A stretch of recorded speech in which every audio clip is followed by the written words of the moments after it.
Arkansas Athletic Director Hunter Yurachek is pissed because the kickoff times came out for most SEC schools and Big Ten schools on this Wednesday. And, well, Yurachek has things to say. And as this is Arkansas, we do have, believe it or not, quite a few folks that watch this show from the great state of Arkansas and Arkansas fans. And I got 3 text messages in the last 30 seconds going, yo, can you please talk about this? We're going to talk about this after the bumper.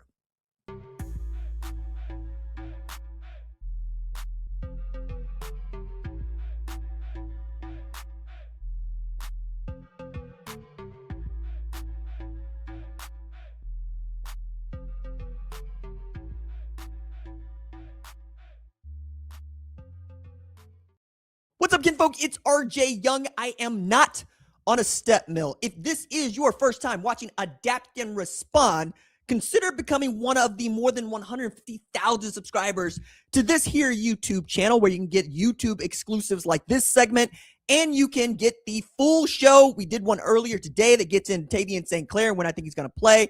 SEC coaches yelling about playing a 9th game in their conference schedule, the end of SEC Cupcake Week, and Ryan Coleman and his dad's strength. All of that is available on the channel. It's on Spotify, on Apple, wherever it is that you get your podcast. That's what you want to do. But if you want to get to it quick, fast, and in a hurry, this is always going to be your first stop. And that's why we're doing this segment right here, right now. As a couple hours ago, Athletic Director Arkansas, Hunter Yurachek, nice man, I really enjoy him, took a shot at ESPN over some game times that were announced earlier today, and even wrote an open letter that he then posted to the tweets, to the Twitters, that has already over 705 retweets within the first 2 hours of it being posted. I'm going to read it in its entirety so that everybody understands why it is that Hunter Yurachek is, as a lower thirds, just pissed. So let's get into his letter and let's take some analysis from it, okay? I'm going to put this word in bigger font for me because I'm getting old, dog. I turned 39 in July, man. I am extremely concerned and displeased about the recently released kickoff times for our football program in consecutive weeks this September and the impact it will have on the well-being of our student athletes. ESPN has set our game time at Utah for 9:15 p.m. Central Time on September 12th. We anticipate returning to campus at approximately 6 a.m. on Sunday, September 13th, followed by an 11 a.m. home kickoff against Georgia just 6 days later on September 19th.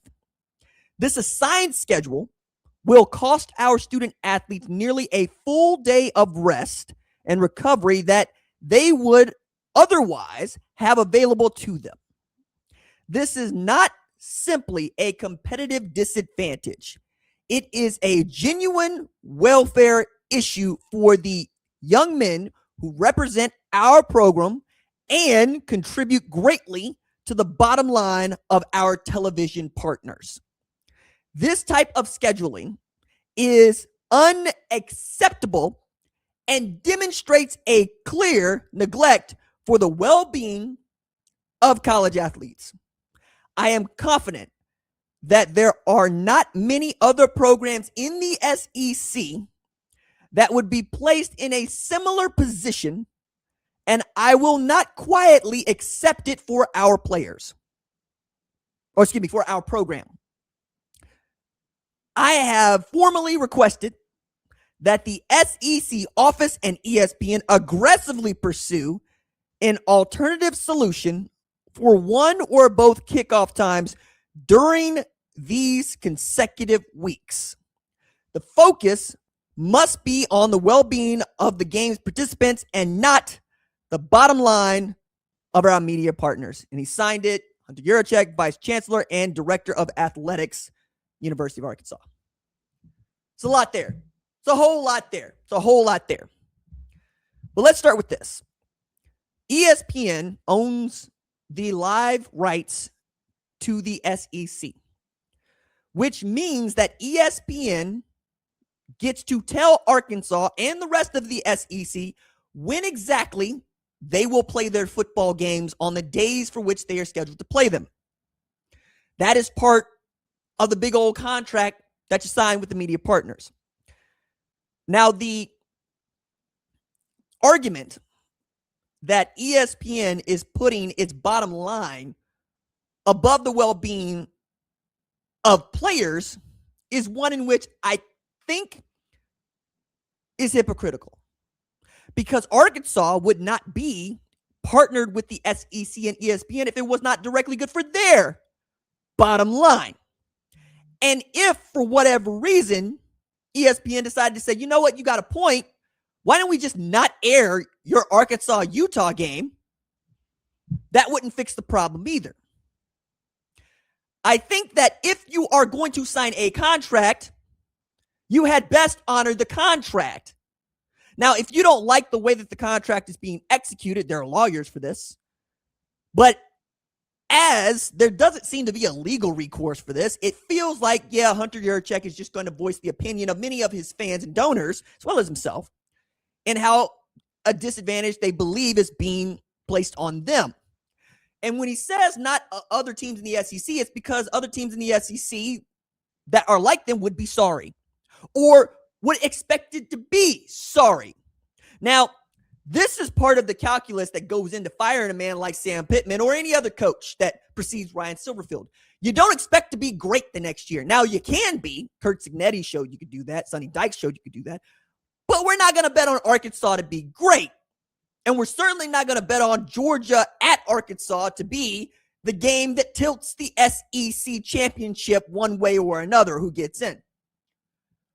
I also am going to add here that if Arkansas feels like it is being put out in this way, the thing to do is to go win the football games, put yourself in a better position to where you are the primetime pick, because there are going to be haves and have-nots in college football.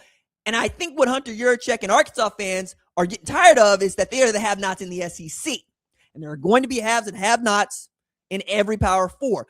Purdue probably feels some kind of way about the schedule that they are being handed in the Big Ten, as opposed to the schedule that's being handed to Indiana or Ohio State, which both will play on Big Noon, right?